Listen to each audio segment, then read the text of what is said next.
ऐसा कहते हैं कि अगर इंश्योरेंस के बिज़नेस में आपको कामयाब होना है, तो आपके सर के ऊपर बर्फ़ होनी चाहिए और मुँह के अंदर जो है 1 किलो शक्कर होनी चाहिए, यानी बहुत मिठास होनी चाहिए। तो ऐसा इंश्योरेंस के बिज़नेस में देखने को मिलता है, लेकिन बहुत कम देखने को मिलता है और उन लोगों में देखने मिलता है जो बहुत ज़्यादा कामयाब हुए रहते हैं। ये खूबी उनमें आपको ज़्यादा देखने मिलती है। तो ऐसी ही खूबी रखने वाले एक व्यक्ति से मैं आपको मिलाने वाला हूँ। इनका नाम मिस्टर नवीन चंद जैन है। नवीन चंद जी से सीखने को बहुत कुछ है, उनके बारे में जानेंगे और उनसे कुछ सीख लेने की कोशिश करते हैं। नवीन चंद जी, मैं आपका आज के इस प्रोग्राम में, आज की इस मीटिंग में बहुत-बहुत स्वागत करता हूँ। धन्यवाद सर, धन्यवाद। सो नवीन चंद जी, वैसे तो आपका बिज़नेस की शुरुआत तो 1956 में हो गई थी। तो आपको किस चीज़ ने मोटिवेट किया? जनरली ऐसा देखा जाता है कि पिताजी का बिज़नेस है, सब कुछ सेटल है, लेकिन कुछ नया करने की इच्छा है। आपको कैसे मोटिवेशन आया कि मुझे यही काम करना है, इंश्योरेंस का ही काम करना है? बहुत बढ़िया सवाल किया आपने। एक्चुअली मैंने 18 साल की उम्र में इंश्योरेंस के बिज़नेस में नहीं आना चाहता था। अंकल मेरे बिल्डर्स थे, तो मैं चाहता था कोई बड़ा काम करे, बिल्डर्स के साथ बड़ा काम करे। तो बिल्डर्स बनना चाहता था, तो उन्होंने अंकल ने प्रपोज़ल दिया कभी भी आ जाओ। लेकिन पापा का मैं अकेला बेटा था, इसलिए पापा चाहते थे। 1956 LIC नेशनलाइज होने के पहले लक्ष्मी यूनिट थी, उस समय सब प्राइवेट कंपनियां थी। तो सारे प्राइवेट कंपनियां, जवाहरलाल नेहरू जी की कंपनी थी लक्ष्मी यूनिट, उसमें पापा ने एजेंसी लिया था। फिर LIC नेशनलाइज हो गई 1956 1 सितंबर को, तो सारी कंपनियां LIC में मर्ज हो गई और उनके सारे बेनिफिट LIC ने देने शुरू किए और आगे का प्रीमियम कलेक्शन किया। तो तब से एजेंट थे, तो उनके ब्लड में लाइफ इंश्योरेंस था। उनके पास बहुत सारे क्लाइंट बेस बना हुआ था। तो पापा सोचते थे कि भाई मेरे क्लाइंट को कौन देखेगा, उनको सर्विस कौन देगा, और एक ही बेटा है। अगर वो बिल्डर्स लाइन में जाएगा, हो सकता है ज़्यादा पैसा कमाए या कुछ भी हो सकता है, लेकिन इन क्लाइंटों को कौन देखेगा, और मेरी सर्टेन एज होगी। तो मुझे बोला बेटे आप इसमें आ जाओ, इंश्योरेंस में आ जाओ। मैं बोला कि भी पापा मैं इंश्योरेंस में तो आ जाऊंगा, वो आपका मान रखने के लिए आऊँगा, क्योंकि मेरी सोच बड़ी है, मेरा विजन बड़ा है, मेरी थिंकिंग बड़ी है, मुझे कुछ बड़ा काम करना है। बोला कोई बात नहीं, अब 5 साल के लिए आ जाओ। तो बोला ठीक है, मैं 5 साल में उतना काम कर लूँगा जितना आपने 50 पिछले सालों में, जितने भी साल आपके हुए उतने सालों में जो किया है, उतना मुझे काम करने रहे, स्पीडली काम करूँगा, बड़ा काम करूँगा। बोला डन। कैसे भी लाना था बेटे को अपने बिजनेस में, पापा हर कंडीशन मुझे एग्री हुए और मैंने जुलाई 1986 में फर्स्ट इंश्योरेंस एजेंसी मैंने ज्वाइन कर दी। सुपर, बहुत बढ़िया। तो आप एक चैलेंज लेके तो आ गए कि पिताजी आपने जो पिछले 30-40 सालों में किया है, मैं अगले 5 साल में कर दूंगा। तो आपको क्या मतलब, एक होती है कि बाहर से तो हम बोल देते हैं कि बड़ा कुछ कर देंगे, लेकिन असली चीज़ें तो अंदर आने के बाद मालूम पड़ती हैं। तो अंदर आने के बाद आपको क्या तकलीफ़ें हुई, क्या चैलेंजेस आए और आपने उसको कैसे हैंडल किया? मैंने एजेंसी जो है जुलाई महीने में, कुछ 23 जुलाई को मैंने एजेंसी लिया था। उस समय कंपटीशन चल रहा था, कई अकाल वगैरह हो गया था गुजरात में।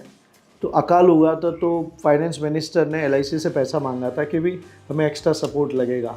तो LIC ने कंपटीशन बनाया था और वो कंपटीशन निकाला था कि भी जो भी एजेंट अभी करता, अगर पिछले 2 महीनों में अगर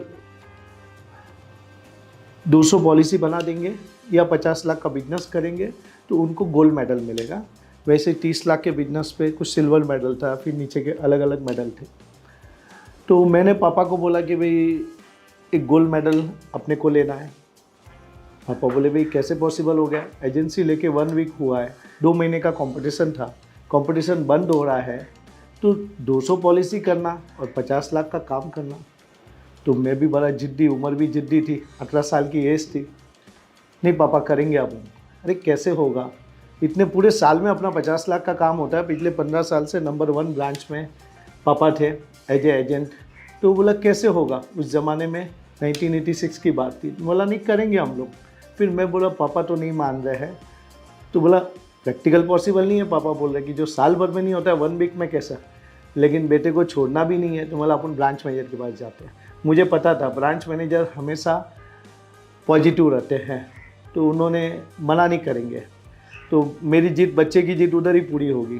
तो एज ए बच्चा जिद करने की आदत थी, 3 बहनों के बाद अकेला भाई था मैं, तो गया ब्रांच मैनेजर को कि भाई मुझे गोल्ड मेडल लेना है। तो कोई भी ब्रांच मैनेजर मना नहीं करेगा कि भाई आप नहीं करोगे। मुझे पता था उसका आंसर कि नहीं आप कर सकते हो। Branch manager mister MR Hinduja थे, वो उस समय मेरे ब्रांच मैनेजर जो मेरे को ऑफिस में आके एजेंसी दिया था, उन्होंने बोला कि नहीं आप कर सकते हो, नवीन भाई कर सकते हैं, होगा बिजनेस। पापा ने बोला कैसे होगा, मैं तो उनके पास कोई जवाब नहीं था, मैंने जवाब दिया पापा को उनके सामने कि भाई अपने पास इतने सारे क्लाइंट हैं, सारे क्लाइंट को जाके बोलेंगे कि मुझे सिर्फ 1000 का उस समय बीमा होता था कि 1000 की पॉलिसी का हम आपसे लेना चाहते हैं और बेटे को गोल्ड मेडल दिलाना है मुझे, तो कोई क्लाइंट आपका मना नहीं करेगा, आपका इतने साल का संबंध है, रिलेशन है। तो हिंदुजा साहब को अच्छा लग गया, ब्रांच मैनेजर को पॉइंट, बोला हाँ ये तो एकदम अच्छा तरीका है। तो बोला अगर आप अपने क्लाइंटों से बात करेंगे, इतने हज़ारों क्लाइंट है आपके, बहुत ईजी है 200 पॉलिसी करना। ठीक है, पापा कुछ बोले नहीं, नर्वस दिख रहे थे थोड़ा, लेकिन मुझे जिद छोड़ना नहीं था, जिद्दी स्वभाव था मेरा और बचपन की जिद थी। तो बोला ठीक है चलो निकलते हैं। तो बोला कैसे करेंगे, तो बोला अभी हम लोग कुल्ला में रहते हैं, सुबह पहले 6 बजे उठ के घर से जाएंगे, विरार एरिया में जाएंगे, पहला अपॉइंटमेंट, जाने में 2 घंटा लग जाएगा, तो 8 बजे पहुंचेंगे, कोई अपॉइंटमेंट वगैरह नहीं लेंगे, सीधा चले जाएंगे घर पे। उस समय इतना लैपटॉप मोबाइल और सब नहीं थे, पेजर वगैरह। तो बोला ठीक है, विरार जो रिश्तेदार थे लिस्ट बनाया मैंने, रात को ही लिस्ट बना देता था 12-1-2 बजे तक, सुबह का प्लान पापा के पास, डैडी के पास रेडी कर देता था। सुबह चले गए, वहाँ से लिस्ट लिया और विरार एरिया में जितने भी लोग थे, हमारे गांव वाले, रिलेटिव जो भी थे, बोला मिलाप सिंह जी आप आते नहीं हो, आज कैसे आना हुआ। बोला बेटे को गोल्ड मेडल लेना है, आपका कोई बड़ा पॉलिसी लेने नहीं आया, सिर्फ 1000 की पॉलिसी का 40 रुपया प्रीमियम होता था उस समय, इंडोमेंट पॉलिसी का, बस वो करना है तो उसको गोल्ड मेडल मिल जाएगा बेटे को। बोला अरे आप मिलाप सिंह जी आते नहीं हो, आप 1000 क्यों, 50,000 की पॉलिसी लो, 1 लाख का पॉलिसी लो। उस समय जीवन सिंह का टाइम नहीं आया था 5 लाख की पॉलिसी का, 1 लाख का लो, 2 लाख का लो। तो जिनका जितना कैपेसिटी था सामने से बुक कराते गए, हमने खाली पेपर पे नोट करते गए, कोई चेक नहीं उठाया, कोई फॉर्म नहीं भरा, और सीधा नोट करते गए कि इनका इतना लेना है, इनका इतना लेना है, और आगे बढ़ते गए। शाम तक आते आते बोरीवली या अंधेरी एरिया तक पहुंच जाते थे। ये सर्कल पूरा चलते गया, 6 दिन तक पूरा सर्कल चलते गया, एक सिंगल चेक हाथ में नहीं उठाया, और 6 दिन तक पूरा सर्कल चला। कभी कल्याण जाने का, कल्याण से विटी आने का, अलग अलग एरिया में जाना है, कभी भिवंडी से शुरू करना है। तो पूरी मेहनत, हार्ड वर्किंग, रात को 2 बजे सोना, मम्मी आके लाइट बंद कर देती, बेटा बीमार हो जाएगा, सुबह 6 बजे उठ के निकलना, और इस तरह से करते गया। 7 दिन हो गए, 7 दिन में 200 पॉलिसी भी बुक हो गई और 50 लाख का बिजनेस भी हो गया, 50 लाख, दोनों में कोई एक करना था। तो हो गया, तो फिर जो 1000, 2000, 5000 की छोटी पॉलिसी वाले को बोल दिया कि हमारा टारगेट हो गया, आप चाहो तो उसका कंटिन्यू रखो, नहीं तो हमारा काम हो चुका है। तो इस तरह से वो केस कंप्लीट करने का मौका आया। तो उस समय क्या है, प्रपोजल भर के और लॉगिन करके वो सब नहीं होता था, खाली ब्रांच में चेक, एक दिन में सारे चेक स्टाफ बेच के कलेक्ट करवा दिया, पेमेंट भर दो, वहीं रजिस्ट्रेशन हो जाता था, वहीं का इंट्रोडक्शन हो जाता था, कंप्लीसन का 1 महीने का टाइम था, तो सब पेपर पे BOC पे ही हो जाता था। तो रिकॉर्ड आ गया, रिकॉर्ड हो गया और बिजनेस हो गया। अब बिजनेस हो गया तो एक चैलेंज आ गया। एक क्लाइंट जो थे मेरे अंकल बिल्डर्स, बोला इनको जितना ज़रूरत है मेरा पॉलिसी डाल दो ना, 2 लाख का, 3 लाख का, जो भी डालना, और उनका ही बैड लक चेक डिसऑनर हो गया। एक बार चेक डिसऑनर हो गया तो वो प्रीमियम निकल गया, तो फिर वो नहीं होगा। तो ब्रांच मैनेजर को पता लगे, बोला क्या फ़र्क पड़ता है, गोल्ड मेडल नहीं तो सिल्वर मेडल मिलेगा। मैं एकदम ज़ोर से चिल्लाया, मुझे लेना है तो सर गोल्ड मेडल ही लेना है, सिल्वर मेडल मैं एक्सेप्ट ही नहीं करूँगा, मुझे गोल्ड मेडल लेना है, मेरी जिद है सर। तो बोला कैसे करेंगे, बोला मुझे नहीं पता है सर, मुझे गोल्ड मेडल लेना है। चेक रिटर्न चला गया है। अब उन्होंने बोला ठीक है जैन साहब, अकाउंट्स ऑफिसर होते थे, वो थोड़े अडियल होते थे उस समय, वो तो थोड़े स्टिक थे वो। बोला ठीक है जैन साहब आप केबिन के बाहर जाओ, मैं मिस्टर सोनी को बुलाता हूँ। उनको बुलाया, बोला जैन साहब का केस है, इनकी जिद है गोल्ड मेडल लेना है, और हमारे बड़े प्रोस्पेक्टिव एजेंट हैं, बड़ा काम करेंगे, इन्होंने अभी 1 वीक में करके बताया। तो बोला सोनी साहब बोले ये तो पॉसिबल नहीं है। बोला पॉसिबल नहीं है लेकिन कुछ तो करना पड़ेगा। बोला चेक आपके पास आया रिटर्न? बोला नहीं। बैंक टू बैंक ही रिटर्न कर दो कि हमारे पास पहुंचा नहीं है, बैंक को इंस्ट्रक्शन दे दो वो चेक वापस डाल दे, क्लाइंट ने बैलेंस बना दिया है। तो वो चेक मिस्टर सोनी जो थे उनको बोल के बैंक को इन्फॉर्म किया फ़ोन करके कि चेक हमारे पास मत लाओ, और चेक रिटर्न कर दिया। मतलब जहाँ चाह है वहाँ राह है। बहुत बढ़िया। तो वो केस कंप्लीट हो गया, और आप लोग सबके आशीर्वाद से मुझे उस समय 18 साल की उम्र में गोल्ड मेडल प्राप्त हुआ। सुपर। और इस तरह मेरा जर्नी शुरू हुआ। बहुत बढ़िया, बहुत बढ़िया, बहुत बढ़िया। सो नवीन चंद जी, आपने जो 37 साल दिए हैं और आज आप जो है बीमा वाला के नाम से बहुत फेमस हो चुके हैं, लोगों का आपके ऊपर भरोसा है, ट्रस्ट है, कैसे आपने ये भरोसा बनाया, ये ट्रस्ट को कैसे बिल्ड किया आप? मैंने एक चीज़ देखा है कि जो मेरे पापा से मैंने सीखा है, 2-3 चीज़ें मुझे पापा ने खास चीज़ बताई थी लाइफ में। एक तो कभी इस इंडस्ट्री में अगर रहना है और लंबे टाइम तक रहना है तो आप झूठ मत बोलो, क्योंकि इंश्योरेंस नहीं लेने का रीज़न पापा ने बताया कि लोगों ने इसको इतना झूठ बोल दिया, इतना बड़ा चढ़ा के बोनस बता दिया, इतना बड़ा चढ़ा के यूलिप के प्लान को बढ़ा दिया है। तो उससे क्या हो गया कि जिसको लेना है वो भी विश्वास नहीं करता है। जैसे हम डॉक्टर के पास जाते हैं, डॉक्टर बोलते हैं आपको कोई सर्जरी की ज़रूरत है, तो हम कंफ्यूज होते हैं कि सर्जरी करवाना कि नहीं करवाना। कभी कभी रियल ज़रूरत होती तो भी हम सोचते कि डॉक्टर अपने इसी ऐसे ही बोलते होंगे, नहीं ज़रूरत होगा तो भी मेरा अपेंडिक्स का सर्जरी कर देगा। तो एक विश्वास नहीं तोड़ना है।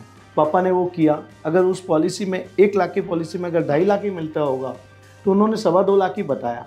जब मैच्योरिटी भाई 2.5-3 लाख मिला तो लोगों का विश्वास बढ़ते गया।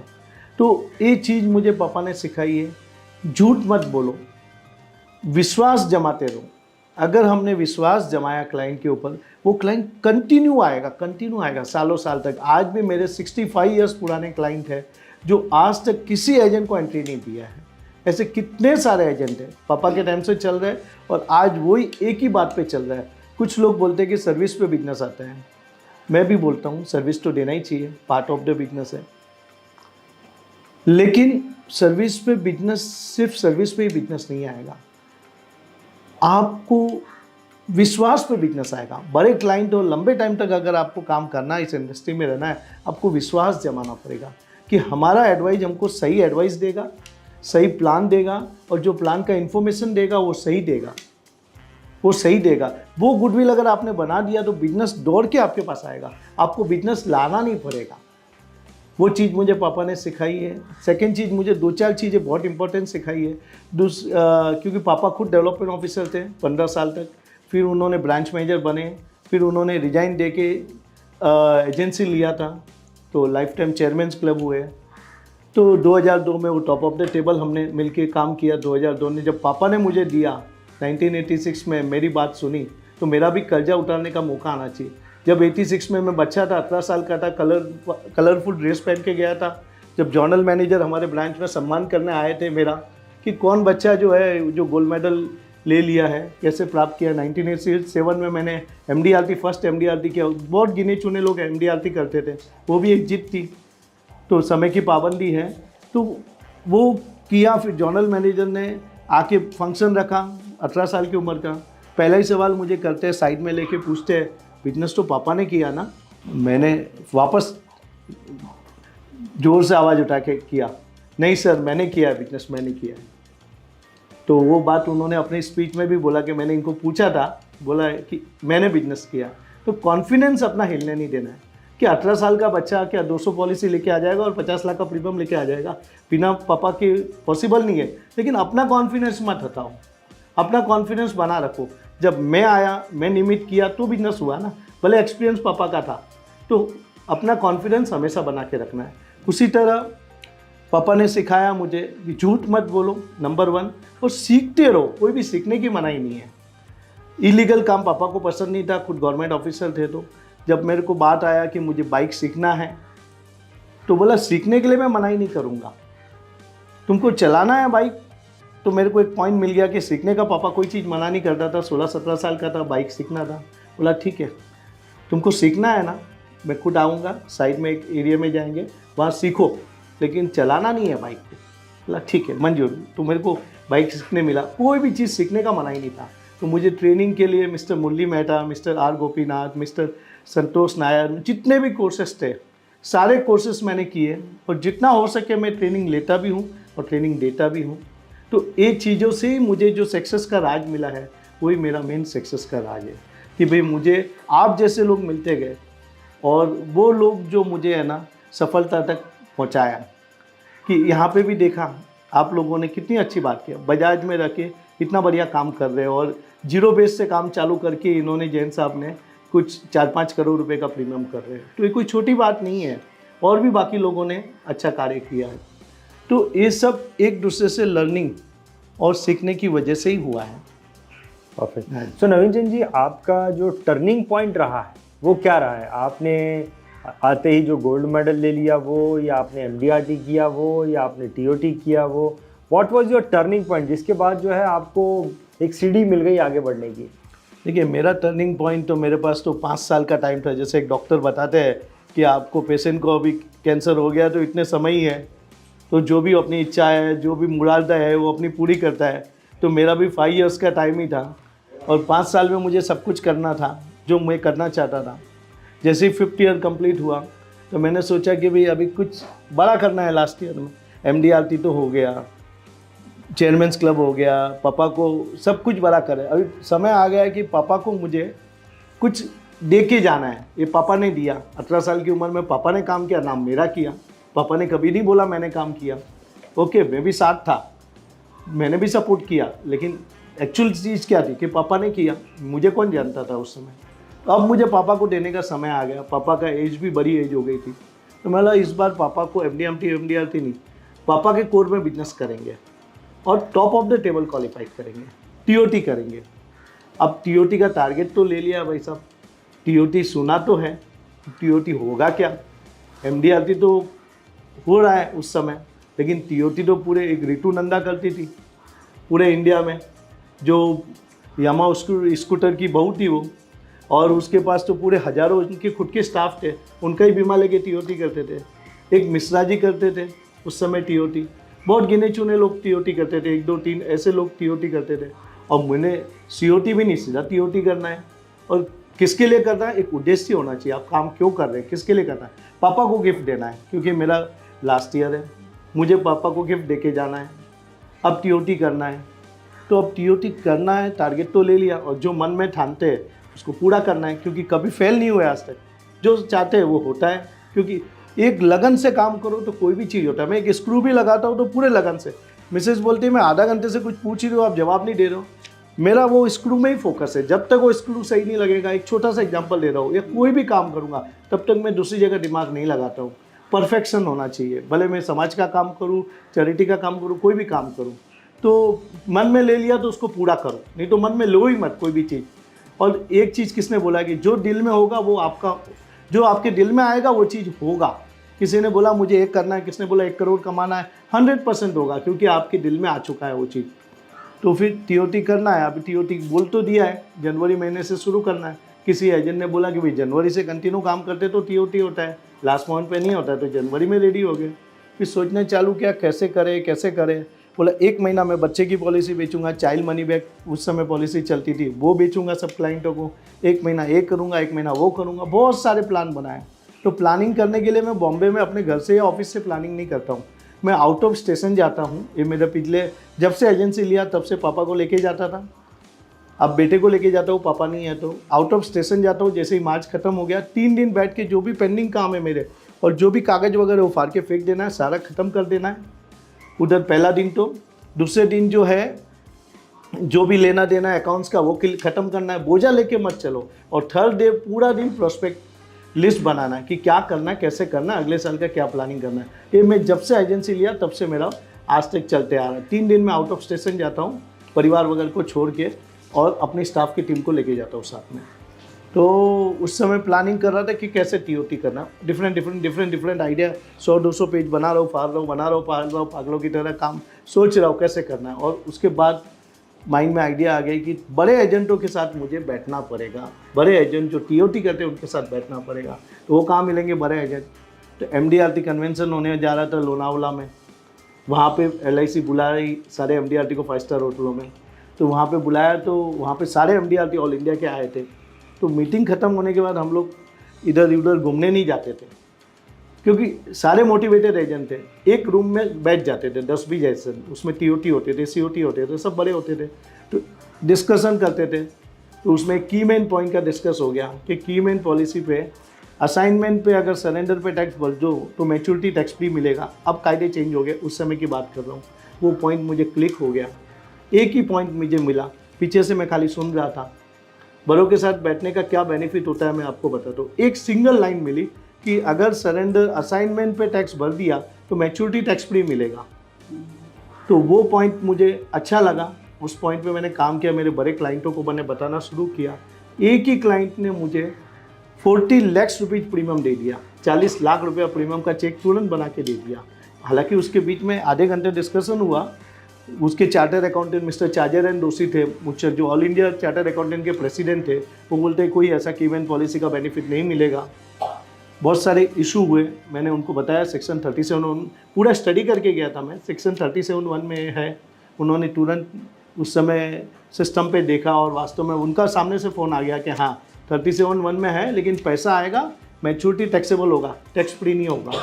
बोला, मेरे क्लाइंट ने बोला, तो हमारे नवीन भाई ने पहले ही बता दिया है कि जो पैसा आएगा टैक्सेबल होगा, लेकिन उसको अगर मैच्योर सरेंडर पे अगर आपने टैक्स भर दिया तो डबल टैक्सेशन नहीं होगा। तो वो सीए तो बड़े ही थे, वो बोला, सच्चे आदमी थे, बोला हाँ डबल टैक्सेशन कभी नहीं लगे, एक बार टैक्स भरा तो डबल नहीं लगेगा। क्योंकि ये सब उस एजेंट की मीटिंग के बाद बड़े बड़े एजेंटों को मिल के उनसे आइडिया लिया, शेयर किया, डिटेल में उसमें स्टडी किया और सब तैयारी के साथ गया था। जाने के पहले 15 दिन लगे इस तैयारी करने में। आप डायरेक्ट क्लाइंट के ऊपर अटैक नहीं करो, आप तैयारी के साथ जाओ, तब रिजल्ट आएगा, बड़ा बेचना है तो क्लाइंट ने तुरंत मुझे 40 लाख का चेक बना दिया, बना के दे दिया। सीए ने ओके बोल दिया, क्योंकि उनको टैक्स बेनिफिट लेना ही था, उस ईयर में बिजनेस एक्सपेंसेज में डालना था। और फिर मुझे जो है अगले दिन गया तो बोला, नवीन भाई ये 25 साल लंबी पॉलिसी, 15 साल लंबी आपने लंबी दी है, वो ऐसा नहीं हो सकता है कि इसको जल्दी प्रीमियम पे एकदम ख़त्म करके हो सकता है, प्लस 6 पीपीटी हो जाएगा, 6 साल ही भरो और 15 साल में पैसा आएगा, कितना डिफरेंस देना पड़ेगा, मतलब 10 लाख का। नेक्स्ट टाइम और 10 लाख रुपए का नेक्स्ट डे चेक दे दिया, तो अब हो गया 50 लाख प्रीमियम।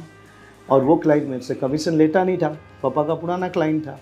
अब मैं जब घर पे, अभी यहाँ पे मेरा टर्निंग पॉइंट आया, जब घर पे आके मैंने देखा, मेरा 5 साल में बस 1 महीना 2 महीने ही बाकी था, देखा कि 50 लाख रुपया प्रीमियम और उसमें 35% तो फर्स्ट ईयर कमीशन मिल रहा है, मतलब 17.5 लाख रुपया मुझे अगर एक मीटिंग करने से अगर मिल रहा है, और वो भी उस ज़माने में 17.5 लाख रुपया। आज 1.5-2 करोड़। कौन से जब मैंने एजेंसी लेने के 5 साल बाद की बात कर रहा हूँ, ओके 86 में एजेंसी लिया, उसके 5 साल बाद, तो मतलब 91 के टाइम पे अगर मुझे इतना बड़ा अमाउंट अगर मिल रहा है, मतलब मुझे बिजनेस में लगा कि ये बिजनेस कोई छोटा बिजनेस नहीं है। एक बिल्डर्स भी अगर मैं बन जाऊँ तो भी मुझे इतना बड़ा प्रॉफिट एक सीटिंग में भी नहीं मिलेगा।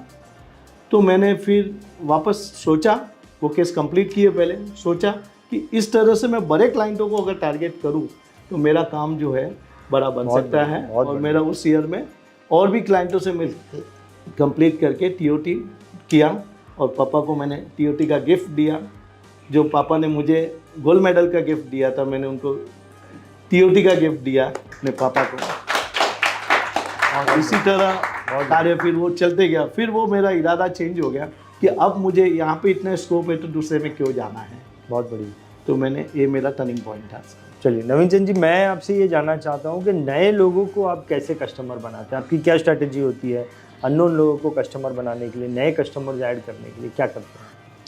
देखिए, मेरे पास यहाँ पे जितने भी लोग बैठे हैं ना, सब एजेंट है, मुझे पता है, सब आप इंश्योरेंस एजेंट हैं। यहाँ पे कैमरामैन भी है, सर भी है, लेकिन इतना मुझे कॉन्फिडेंस है कि अगर मैं हॉल के बाहर जाऊँगा और मैंने सोच लिया कि आपको जो मुझे कुछ बेचना है तो मैं बेच के जाऊँगा, इतना मुझे कॉन्फिडेंस है। कुछ भी बेचूंगा लेकिन बेच के जाऊँगा, मैं आपको क्लाइंट बनाऊँगा, ये मेरे में है। इसकी रीज़न क्या है, मैं मल्टीपल काम करता हूँ, सिर्फ एक LIC पॉलिसी की बात नहीं करता हूँ। जैसे भाई साहब ने बताया है, ऑलरेडी काफ़ी लोगों ने बताया है कि भाई मैं लाइफ इंश्योरेंस पॉलिसी के साथ में जनरल इंश्योरेंस का भी काम करता हूँ, मैं पर्सनल एक्सीडेंट का भी करता हूँ, मेडिक्लेम का भी करता हूँ, कार का इंश्योरेंस भी करता हूँ, हर चीज़ इंश्योरेंस है, लोन भी करता हूँ। उनको सिर्फ लोन नहीं, इनकी जो पर्सनल प्रॉब्लम है, मैं पंडित का भी काम करता हूँ। किसी का एंगेजमेंट नहीं हो रहा है, शादी नहीं हो रहा है, 2 बड़े परिवार के लड़के लड़की है, तो उनसे कांटेक्ट भी करवा लेता हूँ कि आप लोग आगे का देखो, वो भी काम करता हूँ पंडित का। मैं डॉक्टर का, कोविड लोगों में 50 लोगों को एडमिशन नहीं मिल रहा था, तो मुझे कॉल करते थे। मैं लोगों को हॉस्पिटल में एडमिशन भी करवाता हूँ, मैं स्कूल में एडमिशन करवाता हूँ, पोडार कॉलेज में एडमिशन चाहिए, उनके प्रिंसिपल का बीमा रखा, उनका भी एडमिशन करवाता हूँ।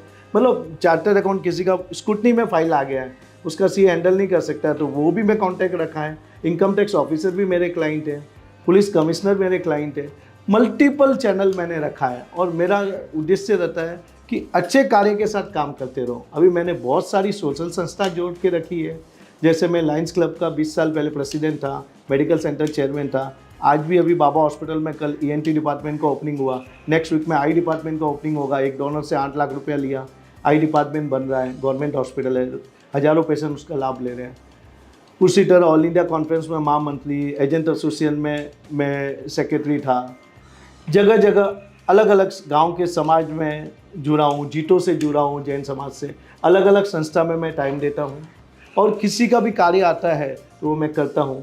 अभी आपने अगर कितना भी पॉलिसी ले रखा है, टर्म इंश्योरेंस आपने नहीं लिया होगा, अगर टर्म इंश्योरेंस भी ले लिया होगा तो एक्सीडेंटल नहीं लिया होगा, मेडिक्लेम नहीं लिया होगा, कार इंश्योरेंस नहीं लिया होगा, कहीं ना कहीं आपका बेनिफिट कराऊंगा, कहीं ना कहीं कोई ना कुछ, भले 40 रुपया प्रीमियम बेचूंगा, लेकिन आपको मैं अपना क्लाइंट बना के छोड़ूंगा। और कुछ नहीं, अगर आपकी लड़की की शादी नहीं है तो वो करा दूंगा। चलिए, बहुत बढ़िया।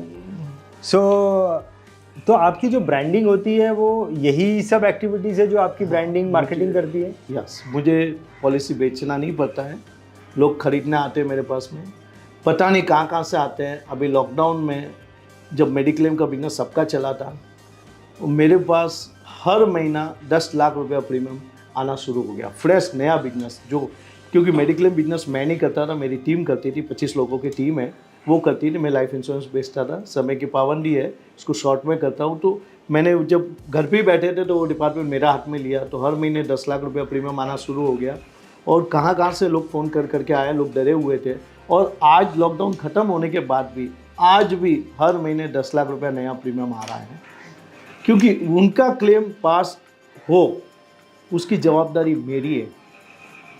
मैं इंश्योरेंस कंपनी के साथ पहले ही टाइप कर लेता हूँ, मेरे कोई क्लाइंट का क्लेम रिजेक्ट नहीं होगा, उसकी आप जवाबदारी देते हो तो आपकी कंपनी के साथ काम करना है मुझे, फिर किंतु परंतु नहीं चाहिए। और मेरा क्लेम रेशो जो है 35% के नीचे रहेगा, वो भी मैं देता हूँ। क्लेम रेशो को देखती है मेरा, और मैं गलत काम नहीं करता हूँ, हर चीज़ पहले मेंशन करवा देता हूँ, इंस्टेंट कवर दे देता हूँ, लोडिंग भरवा देता हूँ।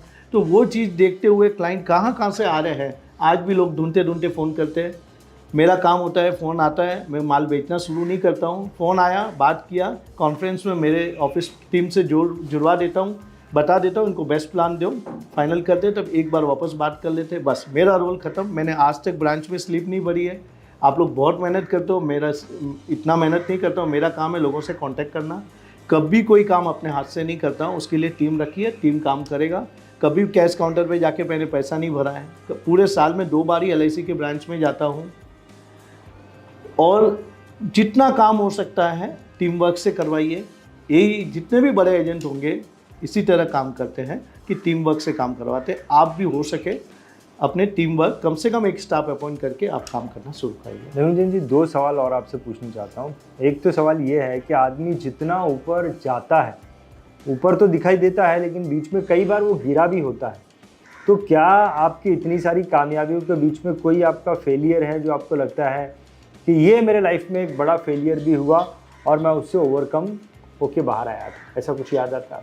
देखिए, बिजनेस में तो मेरा फेलियर नहीं हो पाया, क्योंकि बिजनेस जो है वो मैं दिल से करता हूँ। क्लाइंट को जो भी मैं प्लान देता हूँ या जो भी कार्य करता हूँ, एक सेवा के उद्देश्य से करता हूँ। 2 पैसा मुझे मिलता है, नो डाउट, लेकिन कोई अगर गलत काम नहीं करेंगे तो लाइफ में कभी फेलियर नहीं होंगे आप। बिजनेस कभी स्लो फास्ट हो सकता है, उसको फेलियर नहीं बोलता हूँ मैं। कोई बड़ा प्रॉब्लम आएगा ही नहीं। बड़े बड़े केसेस आते हैं, चैलेंजिंग आते हैं। एक LIC का क्लेम था, 1 करोड़ रुपए का पॉलिसी लिया था और उसका अर्ली क्लेम आ गया था। अब LIC तो सबको क्लेम देती है, क्लेम रेशो 99.5% के ऊपर है LIC का, लेकिन मेरे क्लाइंट का वो क्लेम रिजेक्ट कर दिया LIC ने। LIC ने रिजेक्ट कर दिया, और LIC रिजेक्ट इस ग्राउंड पे किया कि आपके क्लाइंट को ब्लड प्रेशर जो है पहले से था, वो हॉस्पिटल से कहीं रिकॉर्ड लेके आए और उनका कहना था कि ब्लड प्रेशर पहले से था और हम आपका क्लेम जो है रिजेक्ट करते हैं, और रिजेक्ट का लेटर भी आ गया था। अब मेरे लाइफ में उस सब कनेक्टेड क्लाइंट है एक दूसरे से, एक क्लेम रिजेक्ट होगा मतलब मेरे कम से कम 100-200 फैमिली जाएगी हाथ से मतलब, और आज तक कभी कोई क्लेम रिजेक्ट नहीं हुआ। मैंने LIC में जाके बात किया, ब्रांच मैनेजर के तो पावर में है नहीं, अली क्लेम तो डिवीजन ऑफिस रिजेक्ट करती है। आप कभी भी एक स्टोरी में इसलिए शेयर करता हूँ, कोई भी क्लेम रिजेक्ट होगा ना तो आप उसको हिम्मत मत छोड़िए, समय लगेगा, क्लेम 100% मिलेगा, उसके लिए एफर्ट करिए, क्लाइंट के लिए आप एफर्ट करिए। मैंने डिवीज़न में बात किया, वहाँ क्लेम्स की मैडम हेड थी, वो सुनने को तैयार नहीं है।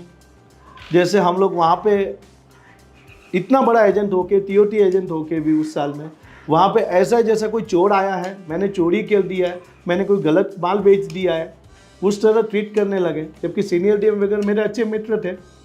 मैंने ये छोटी सी बात बोला, सीनियर DM को क्या बताना है, तो दूसरा एजेंट होगा तो अगली बार जाएगा ही नहीं कि मेरे को ही फायरिंग पड़ रही है भाई, बराबर है।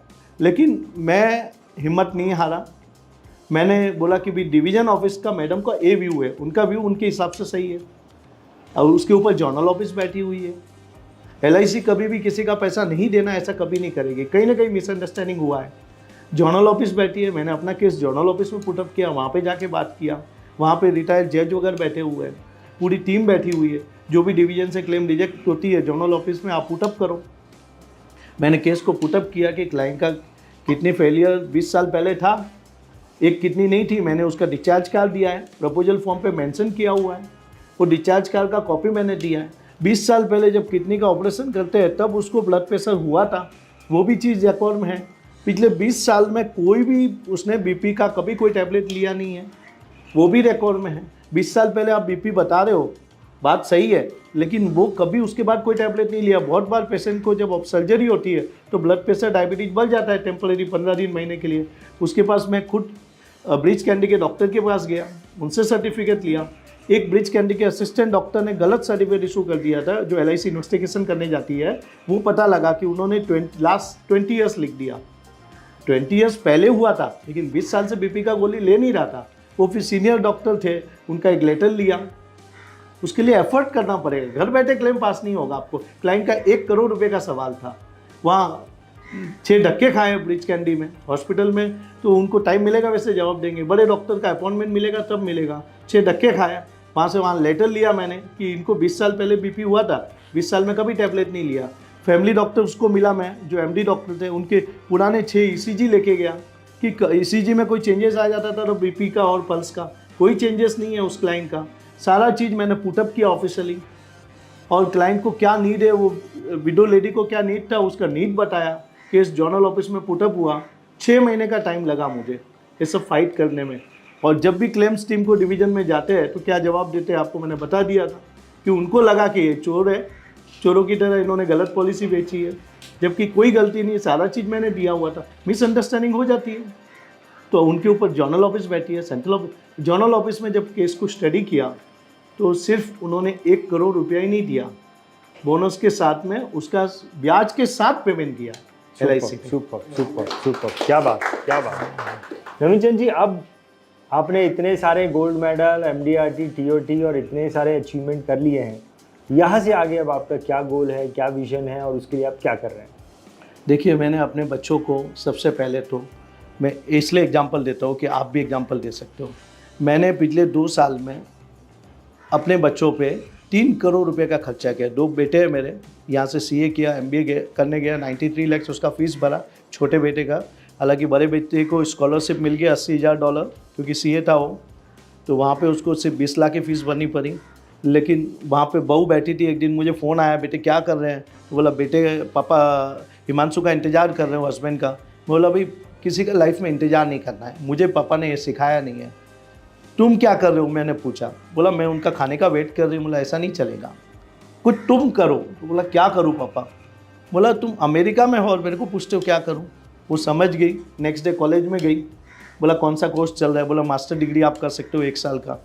तो मेरे पास आके नर्वस होकर शाम को फ़ोन किया, डैडी 33 लाख रुपया उसका फ़ीस बता रहे हैं मास्टर कोर्स का, 33 लाख। मैं बोला कल तुम्हारे अकाउंट में पैसा ट्रांसफ़र हो जाएगा और परसों जाके बैंक वहाँ पे फ़ीस भर दूँ। परसों जाके तुम वहाँ पे फ़ीस भर दो।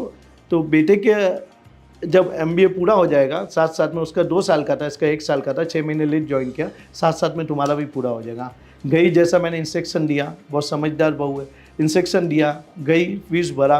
अभी पिछले महीने में अमेरिका था, वहाँ पे दोनों बेटे का MBA कंप्लीट हो गया और बहू का भी मास्टर डिग्री कंप्लीट हो गया, उनके प्रोग्राम में बुलाया था, तो बहुत खुशी हुई मतलब।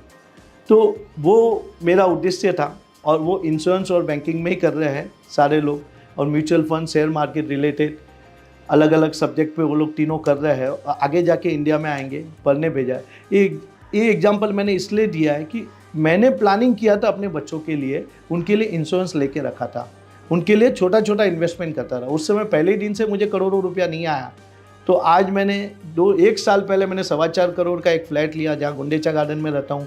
तो मेरा ऑलरेडी एक फ्लैट 10 साल पहले लिया था, तो एक फ्लैट बाजू का जोड़ी का मिल रहा था, लेना ज़रूरत नहीं था, लेकिन वो जोड़ी वाले बोल रहे थे कि जा रहे आपके 2 बेटे अच्छे CA थे, अच्छे मित्र थे, बोला आप ही रख दो। मैंने रख दिया उस फ्लैट को, क्योंकि जीवन से वगैरह बहुत सारी पॉलिसियाँ मैच्योर हुई थी, उसका पैसा आ रहा था।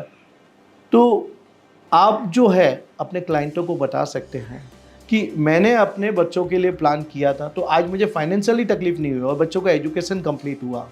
तो यही अगर माँ बाप समझदारी से छोटा छोटा इन्वेस्टमेंट करना शुरू कर दे, तो बच्चों का सपना पूरा हो सकता है, परिवार का सपना पूरा हो सकता है। तो ये सब इंश्योरेंस कंपनियों के माध्यम से हुआ है, कंपनियों की मेहरबानी से हुआ। मेहनत तो हमें करनी पड़ेगी। हमारा कोई चेक अमाउंट लिखा हुआ नहीं है कि हमें महीने का 25,000 ही सैलरी मिलने वालेगा। आप 25 लाख लो, 25 करोड़ लो, आपके हाथ में कितना लेना है, चेक लिखना आपके हाथ में, ब्लैंक चेक है आपके हाथ में, वो आपके ऊपर ही। जितना हार्ड वर्किंग करेंगे, जितना स्मार्ट वे काम करेंगे, 100% रिजल्ट आएगा। और मैंने अभी सोचा है कि जैसे ही बच्चे इंश्योरेंस में आ जाए, मेरा उद्देश्य है कि मैं चैरिटी के काम में करना चाहता हूँ। अपना ज़्यादा से ज़्यादा पैसा लोगों की सेवा करने में, हॉस्पिटलों में हॉस्पिटल बनाने में, उनकी मदद करने। मेरे पास बहुत सारे डोनर है, डोनर से लेके अपना डाल के गरीबों को खाना खिलाना, ये सब उद्देश्य कि अपना मैक्सिमम समय उनके साथ जाऊँ, सोशल वर्क में जाऊँ और बच्चे बिजनेस संभालें और मैं भी उस बिजनेस को देखता रहूँ। और इस तरह से जो भी मेरी इनकम आएगी, सर्टेन परसेंटेज जो है इनकम का, आज भी मैं कर रहा हूँ, इनकम का सर्टेन परसेंटेज जो है उनके लिए अलग रखा है मैंने चैरिटी फंड। आगे उसका परसेंटेज बढ़ा दूंगा मेरी इनकम का, बच्चों का नहीं बोल रहा हूँ, मेरी इनकम का। तो मुझे जो है समाज के लिए कार्य करना है, लोगों के लिए करना है, परिवार के लिए और अपने जो भी रिश्तेदारों के लिए, तो हमारे गांव वालों के लिए और सारे कल्याण जो भी बेस्ट हो सका उनके लिए मुझे काम करना है, उद्देश्य है। इसलिए काम तो मेरे पापा ने 84 की एज तक किया है। लास्ट डे मरते दिन सुबह पॉलिसी बेच के गए और शाम को वो एक्सपायर्ड हुए 84 की एज में। तो मुझे भी ऐसे ही मरना है कि लास्ट एज में जिस दिन भी मेरी डेट लिखी होगी उस दिन मैं पॉलिसी बेच के ही मरूंगा, ये मेरी भावना है। बहुत बढ़िया, फैंटास्टिक नवीन जी, बहुत ही इंस्पायरिंग आपकी जर्नी रही है। बहुत कुछ आपने किया है और बहुत सारी लर्निंग जो है हमें आपकी इस इंटरव्यू से मिली। बहुत धन्यवाद नवीन जी अपने बारे में इतना कुछ शेयर करने के लिए। बहुत धन्यवाद। चलिए, 2 बहुत ही इम्पॉर्टेंट इंटरव्यू हमने सुने, बहुत कुछ हमें सीखने मिला, बहुत कुछ जानने के लिए मिला। मैं आप सबसे रिक्वेस्ट करूंगा, जोरदार तालियां छोगाराम जी और नवीन जी।